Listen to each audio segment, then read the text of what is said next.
Hi, this is Scott Shellady, Wednesday the 21st of March, coming to you live from the Senior Group floors. Well, I think that what we really have to talk about is the line that we're going to draw in the sand with a 10-year at 2.4%. We're bumping up against it right now. Bernanke's been all over the tapes this morning. I'm not seeing anything really significant come out of it, but what I do think is significant is this. 6 or 7 days ago, we had those bank stress tests. When I think the market generally thought they weren't going to be that big of a deal, we got a 200-something odd point bump out of it with the Dow. Well, where did that money come from, and what's happening with that 10-year? The 10-year sold off. Those yields rose fairly significantly. They're up about 40, 45 bips from about 6-7 days ago.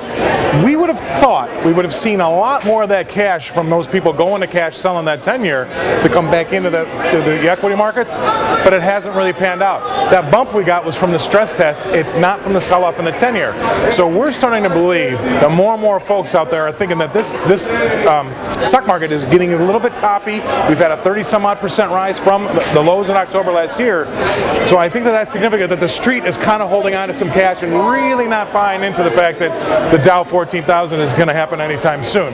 The S&P's at 1,400 as well, so we've got some heady heights that we're starting to see the oxygen run a little thin up here. So as I speak to you right now, that 10-year is trading around that 240 level. That's a big line in the sand. So if we breach it and those yields do rise, I think that 10-year sees another big sell-off that way. But if we don't, I think we could have a one handle in front of that 10-year interest yield in the next 3 to 6 months. We haven't really gotten rid of any of our European problem.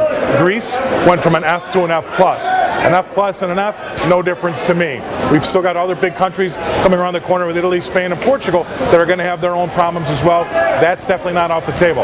Now, if anybody out there wants to hang their hat on 2% GDP here in the States, you go right ahead. But I don't think that's good enough. I describe our economy here as a glass house. So we've got a lot of things on the docket which are getting very interesting going into this summer, and I think that there's going to be some decent big trade over the next 3 to 6 months. So that's a lot to say right now. We haven't even started to talk about China. We can do that next time.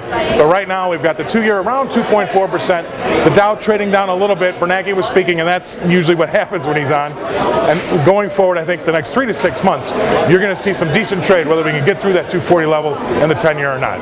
I'm Scott Shellady from the Senior Group floors.